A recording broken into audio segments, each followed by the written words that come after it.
Well, as you know, there's been an announcement from Manx Gas about the price increases, and we're talking with Mr. Davis from Manx Gas about this. I mean, obviously, it's a massive increase as far as a lot of people are concerned, over 8%. Explain this, please. Well, we've kept the increase to an absolute minimum, but what we have to understand is why the increase has occurred.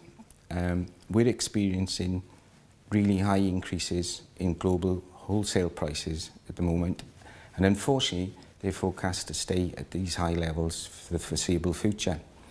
If I can just explain what that actually means to our Isle of Man customers.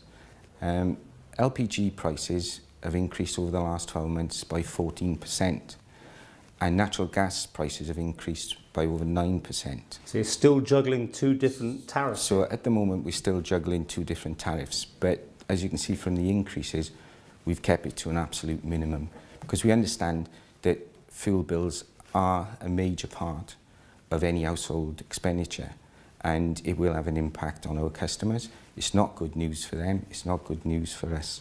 But you know how people are always concerned with the monopoly situation, that they're being looked after. I know you've been in contact with the authorities over here who also sort of have a look at your books, don't they, just to see where you're going? Well scrutinised, yes.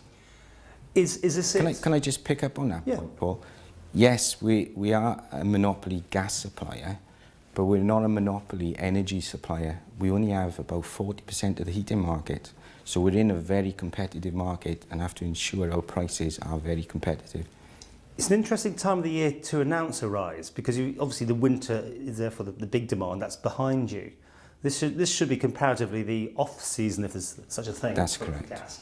So why now? Was this to lessen the blow slightly? It's to minimise the impact on our customers, because at the end of the day, it's our customers we care about. But I mean, you've got no crystal ball that actually works like anybody else. I'm suggesting to you have to go in there and make quite a hefty rise now, allowing that it's just going to go an upwards trend, and therefore this will cover you now for so long. We're budgeting for the next 12 months. So if our forecasts are correct on average gas prices over the next 12 months, then that's what we've budgeted for with this tariff increase. As much as you can, are you basically saying there will be no increase as far as you can see for 12 months? We've budgeted for the 12 months. As long as our forecasts are correct, and we're very good at forecasting, and average gas prices remain at forecast levels, we've budgeted for the next 12 months. So I go back to my previous question really, therefore. You've taken that hike, and you've probably got a nice cushion there at the minute to allow yourself not to have to keep stepping it up every few months. So you're making that's quite a big hike, which you're making more money on at the moment. Do you understand what I'm saying? I see what you're saying, but if you can just understand that we're budgeted for the 12 months on average prices. If I just go back to this winter, the average natural gas price this winter has gone up 40% as opposed to last winter, but you have to average it out over a 12-month if you're going to forecast for 12 months and try and keep your tariffs at an even pace over the 12-month period. Now, you don't just serve the Isle of Man, you also serve the Channel Islands. So have they had the same pain down there? Unfortunately, we've had to review our tariffs on all three islands. Do we pay the same as what the Channel Islands pay? I won't go into the detail of the exact, but due to the fact there's no natural gas in the Channel Islands, then gas is slightly more expensive in the Channel Islands than it is here.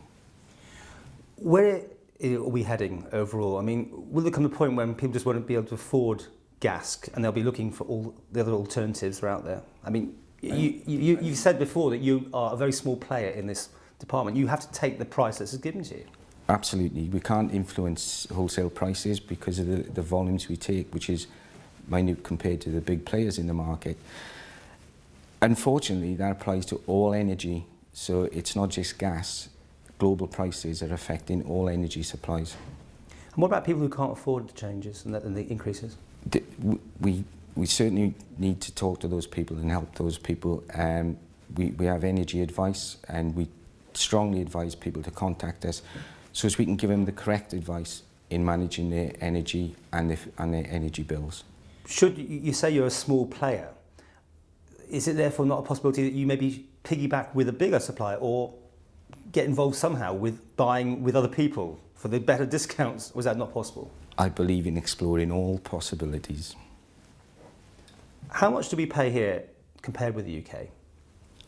UK are fairly lower than we are on their prices. Can you give me some numbers? I mean, therms. I mean, I don't understand if it means anything to people, but comparatives, you know, between the two. At this moment in time, I couldn't give you a comparative, Paul. But we're a lot more? It is more because, and obviously because of the mix we use, LPG is a larger percentage of our population than it is in the UK. It's very minute in the UK and a small player, as opposed to natural gas. Okay, but I'm talking about natural gas really. I mean, we've got this pipe that runs past the Isle of Man, which we tapped into, of course. So this is gas that's going elsewhere, and people are paying less for it when it goes over, is it to Ireland, whatever?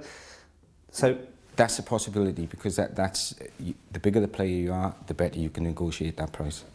So you're buying it out of the same pipe that is going elsewhere. I mean, people have to get their head around that. I mean, I do as well, because it's very difficult to understand, but it's the same with electricity.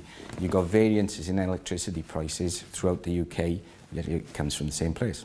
Okay. So we won't be talking for another 12 months anyway? I sincerely hope not.